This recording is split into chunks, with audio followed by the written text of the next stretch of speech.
Hey there people of the internet, my name is Sivana and happy Halloween! Woo, yeah, it's spooky time! Get out your costumes and candy! So for this very special Halloween special, I'm going to be doing something a little weird. As you can see, the topic for this video is Until Dawn, a horror movie trope, choice-based, choose-your-own-adventure kind of game that came out in 2015, so of course there will be spoilers ahead. So the first part of this video is going to be a little bit of a rant on one aspect of the game that I just found very annoying. And then at the end, there will be a Michigan Legendary Pokemon speed draw. Woohoo! But before I get into all that, please be sure to subscribe and ring the bell to see more fun videos like this one. So let's just get into it. Okay, time for a little bit of backstory before the rant. So I wanted to show these characters and explain a little bit of the game before I get to the part that I'm going to rant about, so that you know who these characters are a little bit, so in case you haven't played the game. So we have Hannah and Beth. They're twins and they are sisters of Josh. And these three are the ones who own this mountain thing that all of these kids are out on vacation on. So we start off as Beth. She's doing the dishes in the kitchen or whatever. Josh and his best friend Chris are passed out. And everyone else is off playing a prank on Hannah, except for Sam. Sam is perfect and wonderful, and she's like, hey, you guys shouldn't do this, this is messed up. And she goes to try and find Hannah to warn her. So the prank is that Hannah really likes Mike, who is dating Emily. And Jess and Emily are best friends, and so Josh is like, hey, I'm not gonna let Hannah try and go after Mike, so let's play this horrible prank on her. And Mike is like, sure, whatever, and everybody else just goes along with it. Except for Chris and Josh, because they're passed out, and Beth is not there. Matt and Ashley just kind of are there. Matt films the whole thing. So the prank is, they leave a note from Mike saying, hey Hannah, you look really hot in that shirt, but I bet you look even hotter out of it. Meet me in the bedroom at whatever. And so Hannah goes there. Beth finds the note in the kitchen after she's done doing the dishes and is like, oh no, what is my sister doing? Blah, blah, blah. Then we go back to the viewpoint of Hannah. She goes upstairs after everybody is hiding. Jessica and Emily are hiding under the bed, while Ashley and Matt are in a closet. So Hannah thinks it's just her and Mike. Well, Mike is like, hey, we should make out and whatever and see what happens. And then Hannah starts taking off her shirt.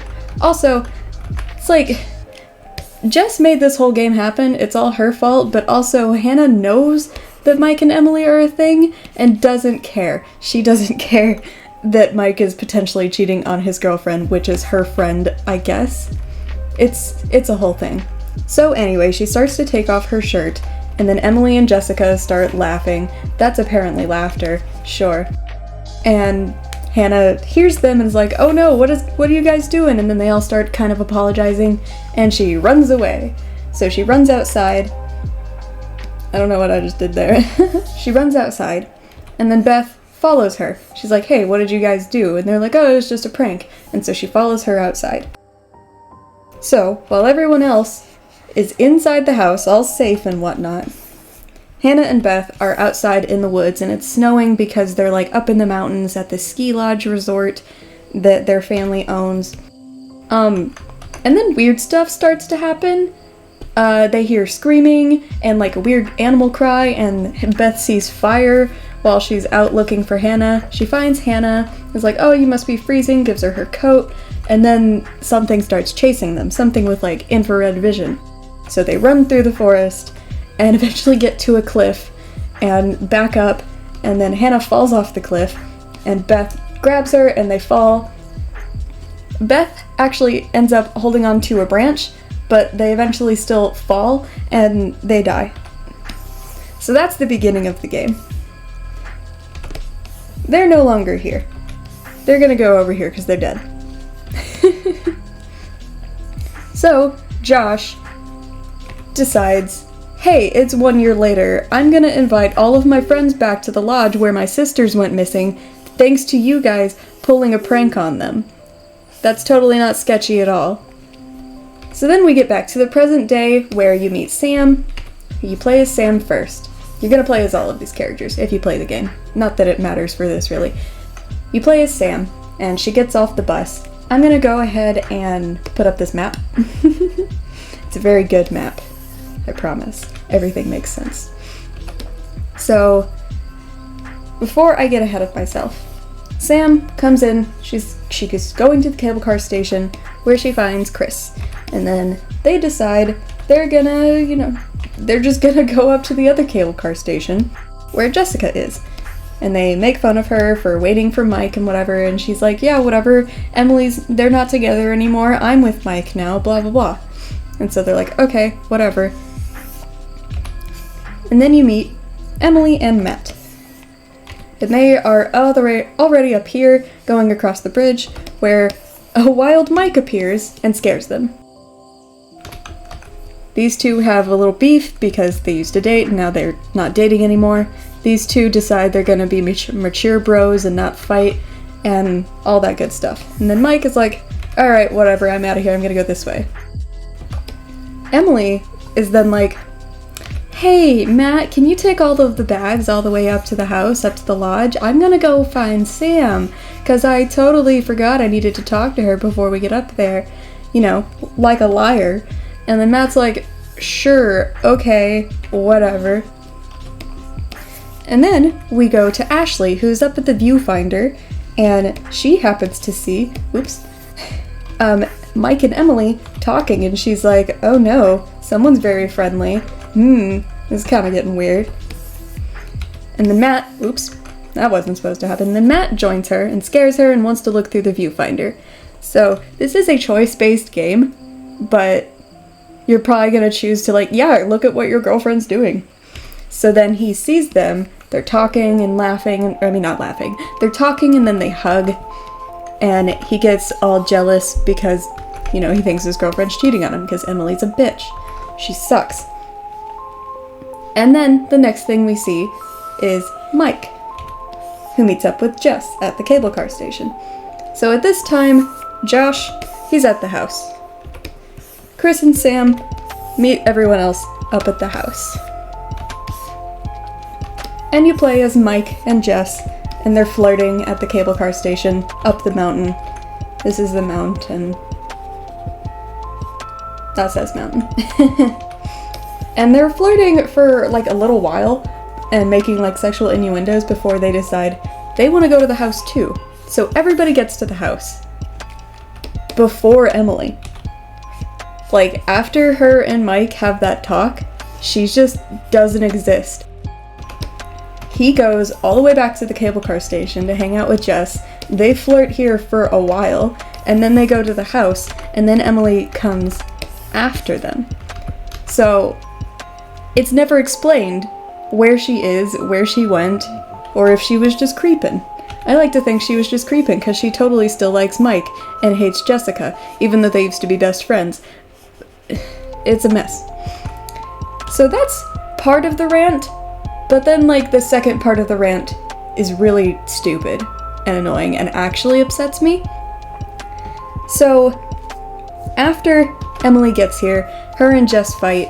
Mike and Jess decide they're gonna go to a different cabin and canoodle or whatever. So they're gone, and then Emily is like, hey, Matt, where's my little bag? And he's like, what bag? And she's like, oh, this little bag of whatever, I need it. And he's like, maybe you forgot it. And, they fight because they have a horrible relationship because Emily's a bitch.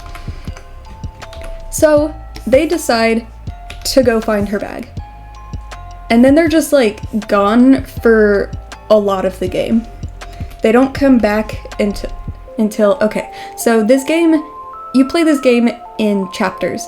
Chapter 1 is getting up to the house. Chapter 2 is Mike and Jess going off into the woods and doing stuff, and the 4 of these guys getting into shenanigans, but that's not important.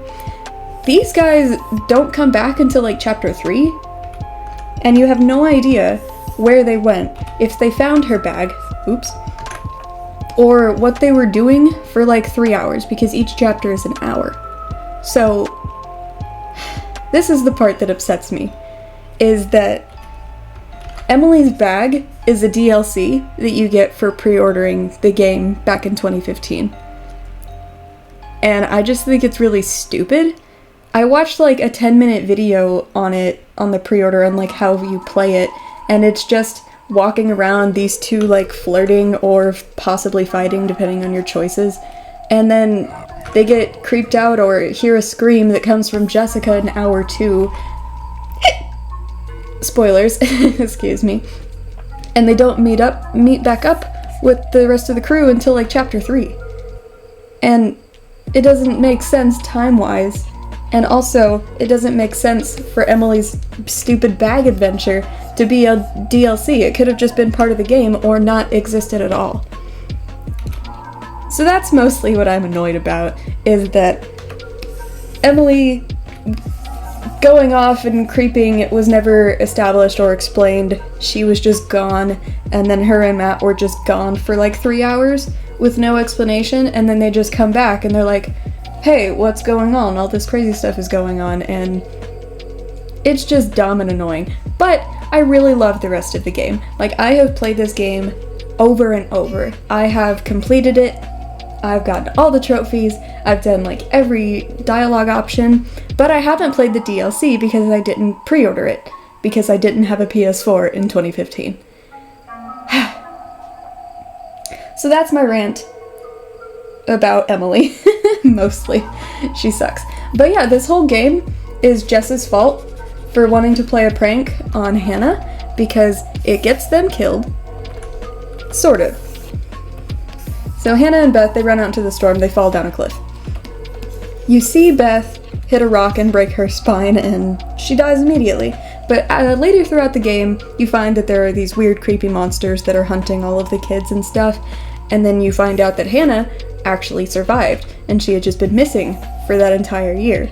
She survived down in these mine shafts in the mountains, and she turned into a Wendigo by eating her sister's dead body. And then, yeah, because that's how you become a Wendigo, is resorting to cannibalism.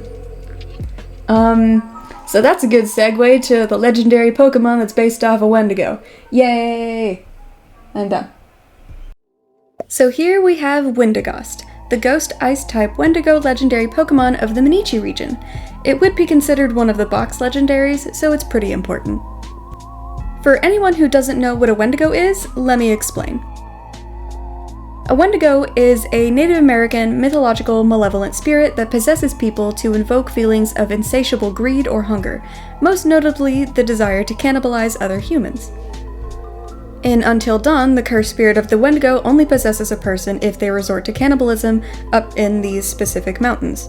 Many depictions of Wendigos are often of giant humanoid figures, sometimes with fur or hooves, and stag skulls either on their heads or as their own heads. Needless to say, they look really freaking cool and scary, so perfect for Halloween. The legend of the Wendigo is also mostly found in Canada and the northern regions of America, and many of the legends arose from people getting trapped in snowstorms for weeks, months, with no food, resulting in them eventually killing and eating whatever they could find, even their fellow human.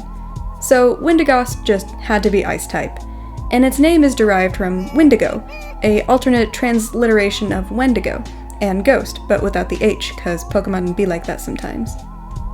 For my design, I took a big inspiration from the Wendigos in the game Outward, and ooh boy, let me tell you, I was both awestruck and terrified the first time I saw that thing.